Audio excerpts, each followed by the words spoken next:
places where people did not know that the God we all pray to is the same, and Krishna is his original name. Blow winds on the water, oh Atlantic, please bring him here so his message of service can spring anew, pleasing as the morning dew. The absolute is sentient, as proven long ago. Life comes from life, it has always been so. Impersonal deception is the only veil, puts a soul on calamity's trail. Blow winds on the water, oh Atlantic, please bring him here. Then the clouds that carry illusions bright will scatter from his words of light. Prabhupada boarded the Jaladuta today. His heart attack will come along the way, but Krishna will know just what to do, becoming a special rowing crew. Row, row, all the incarnations, bestow your mercy. Please be kind, let him land here safely. Let freedom ring, let my heart have a song to sing. Prabhupada, I can see Boston Harbor now. Oh, Atlantic, I see him on the bow.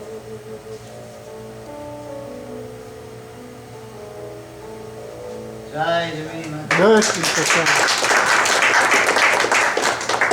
So Prabhupada had those heart attacks in the Red Sea, and then they went through the and survived by Krishna's grace. They went through the Mediterranean, and then the Atlantic. And the Atlantic's usually a rough ride, but it became like a lake.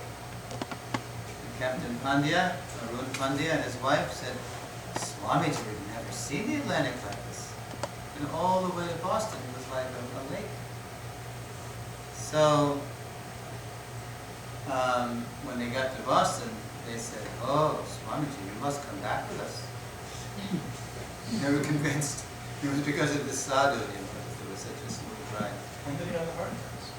Huh? When did he have the heart attacks? Earlier, the Red Sea. Oh, Yeah, early on.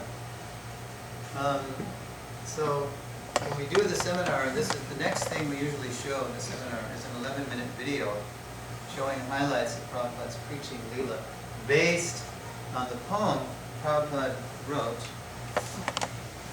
So, the Jaladuta came in and on September 1765 adopted Boston Harbor for a day. They were in Boston for a day. Prabhupada had adopted 5:30 a.m., the same time of day when his Guru Maharaj passed away in 36. Adopt. And Prabhupada stayed on the ship and he wrote this poem, Markine Bhagavat Dharma, teaching Krishna consciousness in America. And it gives his whole mood and mission right in this beautiful poem. And then the next day, the boat plied down to New York, and that's where Prabhupada got off the ship. And then Prabhupada told us, I got off the ship, I didn't know whether to turn left or right.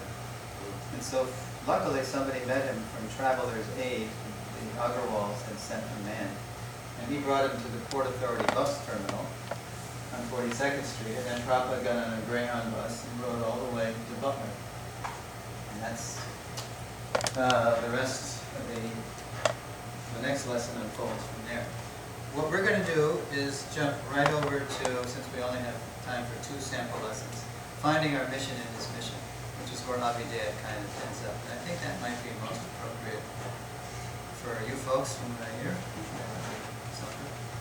So tonight we looked at the seeding and sprouting of his mission, the blessings upon his devotional creeper, the first flower buds and blossoms, and how he sailed west. So now I'm going to sit down and field any questions or comments. If we have any, if not, we can just take your time. Yeah. Sureshwar Prabhu? Yes.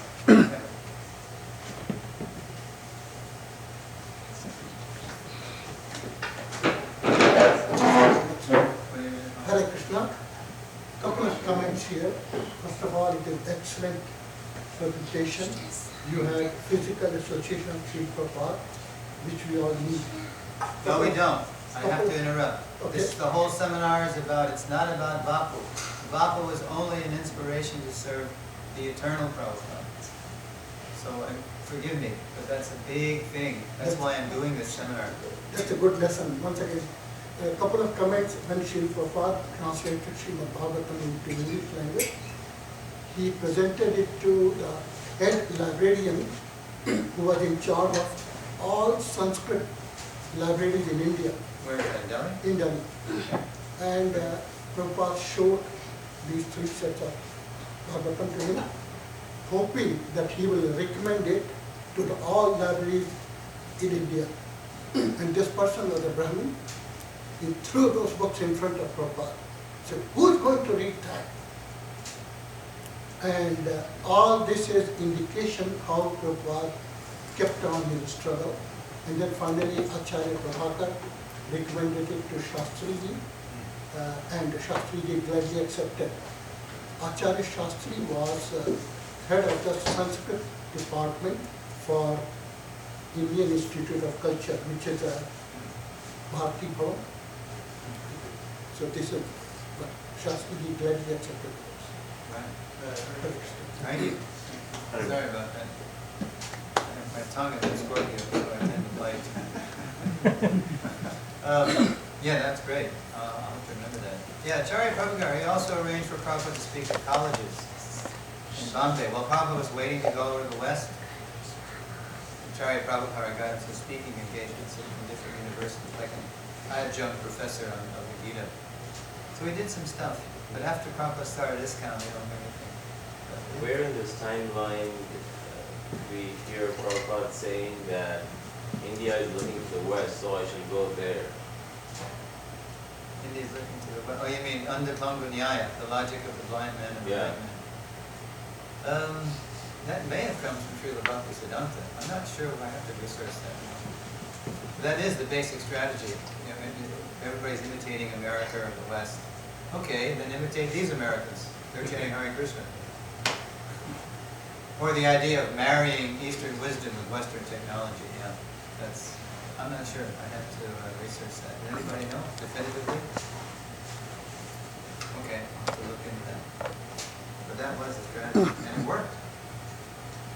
To this day, to this day, like even Indians in the West, you must know this here. They're impressed, when Native Americans are practicing Krishna consciousness, right? They, wow, we come here to be successful. Look at these Americans. They're reminding us of our own culture, right? It's still effective all over the world, not just big in India.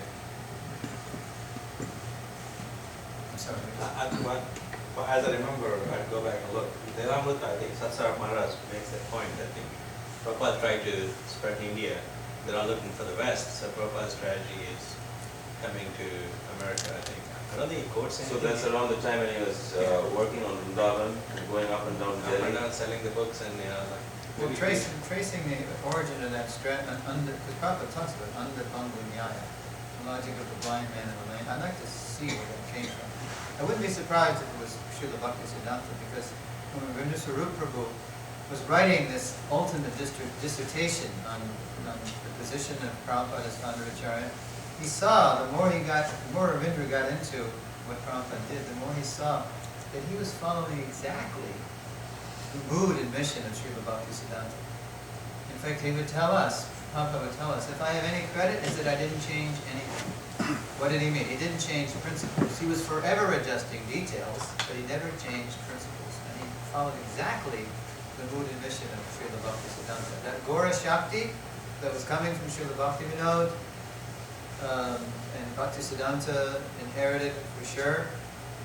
Prabhupada got it. He surrendered like no one ever did to get the full mercy, to be empowered to know how to make international Vaishnavas. Whereas we'll see, well, we won't see, here we saw it in Sambandha.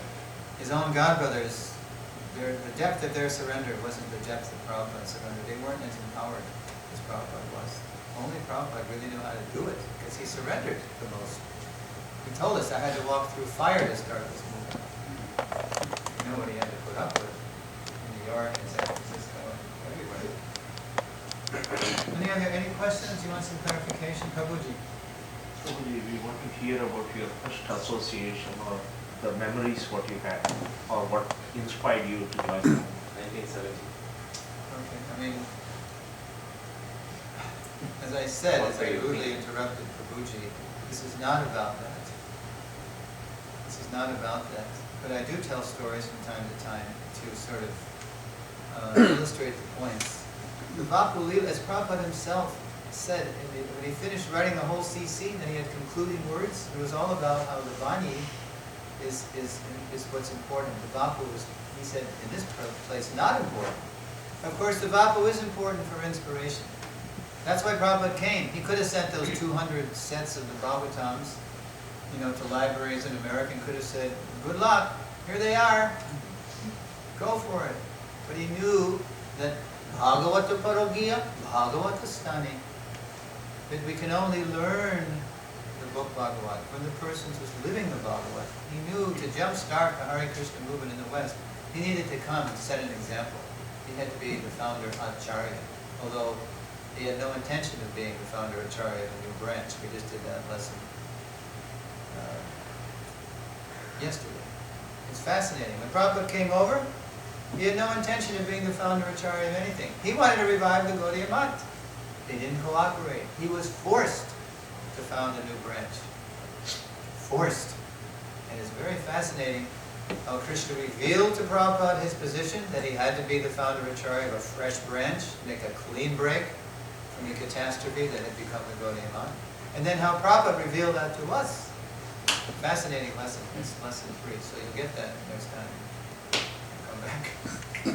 I'm sorry, what were we talking about? How you? Oh, you wanted, okay, I'll just tell you one thing. All right, it's a good question in a sense, because I'll tell you, in 1970, as a 23-year-old college dropout, disappointed, typical frustrated youth of America that Prabhupada appealed to in places like the introduction to Nectar of Devotion. I'm appealing herewith to the frustrated youth of the world. No, that was me. So I joined Prabhupada's movement in July 70. July 71, I took Diksha. I was living in New Vrindavan. We drove up to Detroit, where Prabhupada was passing through, the closest place he was passing through to New Vrindavan. And this is the only face-to-face exchange I ever had with Srila Prabhupada. So this is... So my name was called. There was a lot of... Wherever Prabhupada went that year, I mean, he initiated hundreds, because he hadn't been in America for a whole year. So there's about 100 of us, took first and second. Wherever Prabhupada went, people converged. People converged from Ontario to Detroit, to right across the Detroit River. From the Midwest, we came up from New Vrindavan. And so we initiated people on Friday the 16th of July and Saturday the 17th. So I was in the Saturday the 17th batch. So the process was, your name was called. And then Prabhupada, you've seen the pictures where there's all these beads are on the microphone stands. So Prabhupada, he would take the beads. Anyway, he would take the beads. Anybody have any beads? Okay, there you go. Just give me the beads, not the deck. Because Prabhupada, he didn't use a bag to initiate, he just gave you the beads. Okay.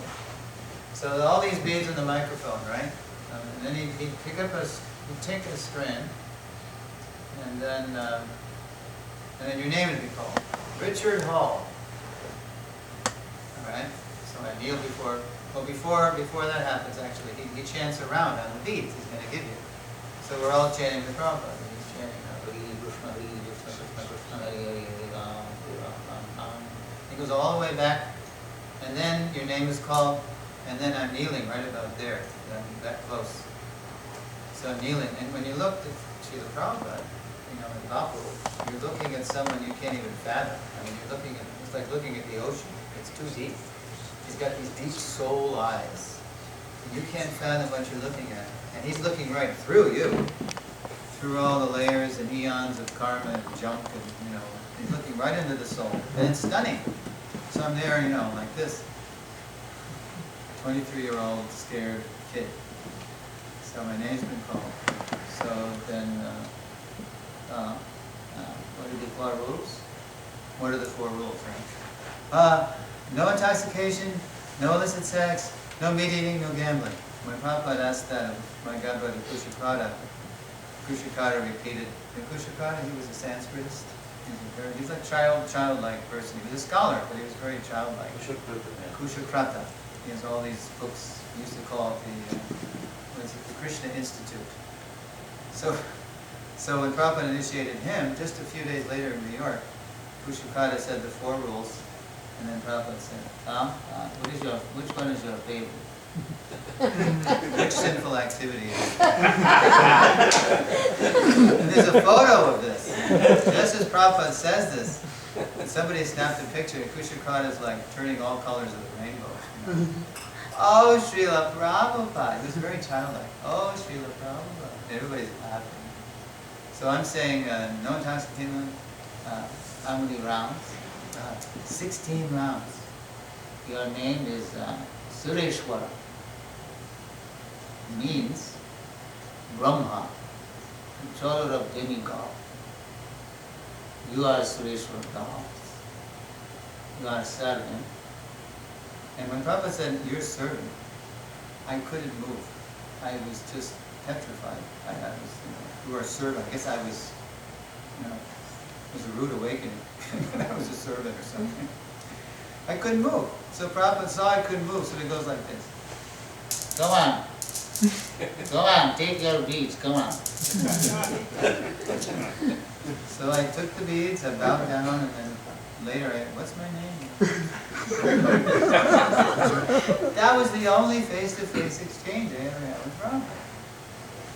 I mean, I was just a dumb, scared kid. And even the last time we saw Prabhupada in L.A., that was July 71.